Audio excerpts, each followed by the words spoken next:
Hello, heroes. Welcome to Kvell. I'm Jamar, the spiritual director here at Kvell, and I'm excited to talk to you today about one of the areas that we can improve in our life. It's our relationship with sleep. So according to the National Sleep Foundation, if you have one of these 4 situations going on in your life, you're most likely suffering from some form of insomnia.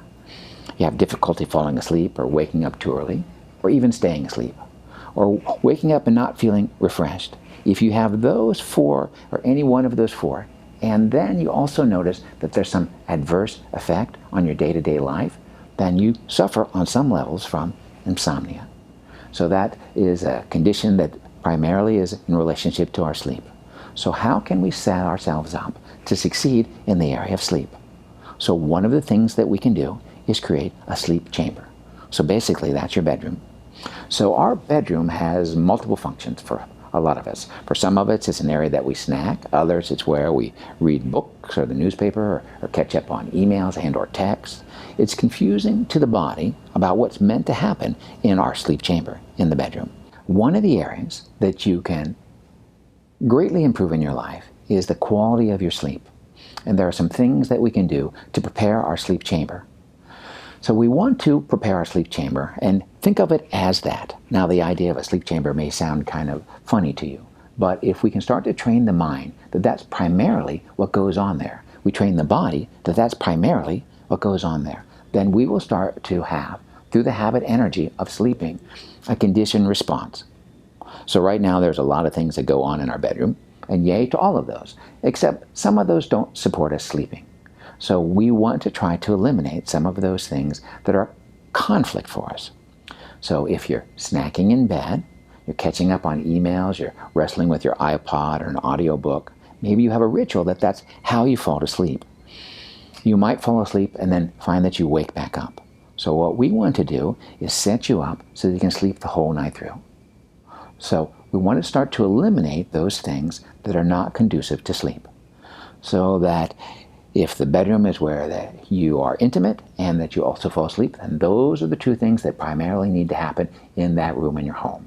And the other things we want to take out of the bedroom and practice someplace else.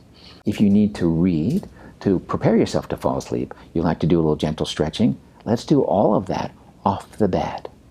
If you sleep with your pets as well, that can be another source of disturbance in the night. So we want to set you up for a full 8 hours of sleep. So that means adjusting the temperature. A cooler room works better. Adjusting even the colors of the bedroom, eliminating bright colors like yellows and orange and even reds. Blue is the most cooling. You can introduce into that smells. Lavender is a nice one. Maybe there's others that you have a relationship with. Chamomile or lavender tea or warm bath before you sleep can also make that a uninterrupted 8 hours of bliss. We want to go to bed at the same time every day. Now that's a little bit more challenging on the weekend, but the weekend can be a time to catch up on our sleep. Most of us are sleep deprived, and we don't operate that well when we're coming from a lack of sleep. So we want to introduce into our life a strategy to succeed in our sleep, to make it a top priority for a way of giving yourself self-care, self-love, so that you can wake up feeling rested. So going to bed at the same time every night, preparing the room so that you're only basically sleeping, removing all of those distractions, introducing sounds and or smells that are conducive to sleep, that you associate with sleep. And then if you find yourself in the night unable to sleep, then not laying in bed and wrestling with that, but getting up, doing something else, and when you feel tired, going back to the bed chamber and putting yourself back to sleep. These few simple tasks that we can take and introduce into our life easily can set you up for a restful night's sleep. Often, sleep is where we start to manage our schedule. And if we get a little stressed, it's the first place that we suffer, but it's also the first place that we cut back. We want to make those changes in other areas of our life because there's something restorative about putting yourself to bed each night and potentially waking up refreshed. You need to be refreshed. You need to be present. You want to have all your energy moving in the best direction for the best expression of self. And remember, a hero is courage, and a hero is you.